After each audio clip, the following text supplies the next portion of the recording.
વાહ ભાઈ વાહ, અમારા માડી કામ કરે છે હો, બહુ ખૂબ સરસ. જુઓ કેટલી સિંગ ખોલી નાખી માડીએ, વાહ ખૂબ સરસ. હાલો માડી, ચાલો દોસ્તો આપણે જોઈએ, માડી જોડે વાત કરીએ. માડી ઓછું સાંભળે છે થોડું.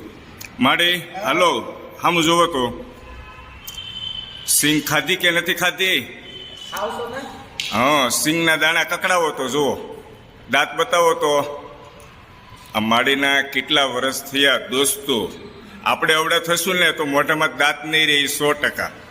પણ આ માડીના કેટલા વર્ષ, 80 થી 85 વર્ષ થયા, પણ હજી દાંત એમને કામ આપે છે. ચણા આપો ને તો ચણા કકડાટી બોલાવે. આ દાણા તમે જોયું ને? માડી ખાવ તો હજી 2-3 દાણા. એ માડી 2-3 દાણા નાખો તો મોઢામાં હજી. વાહ ભાઈ વાહ, કકડાટી બોલાવે છો હે. દાંત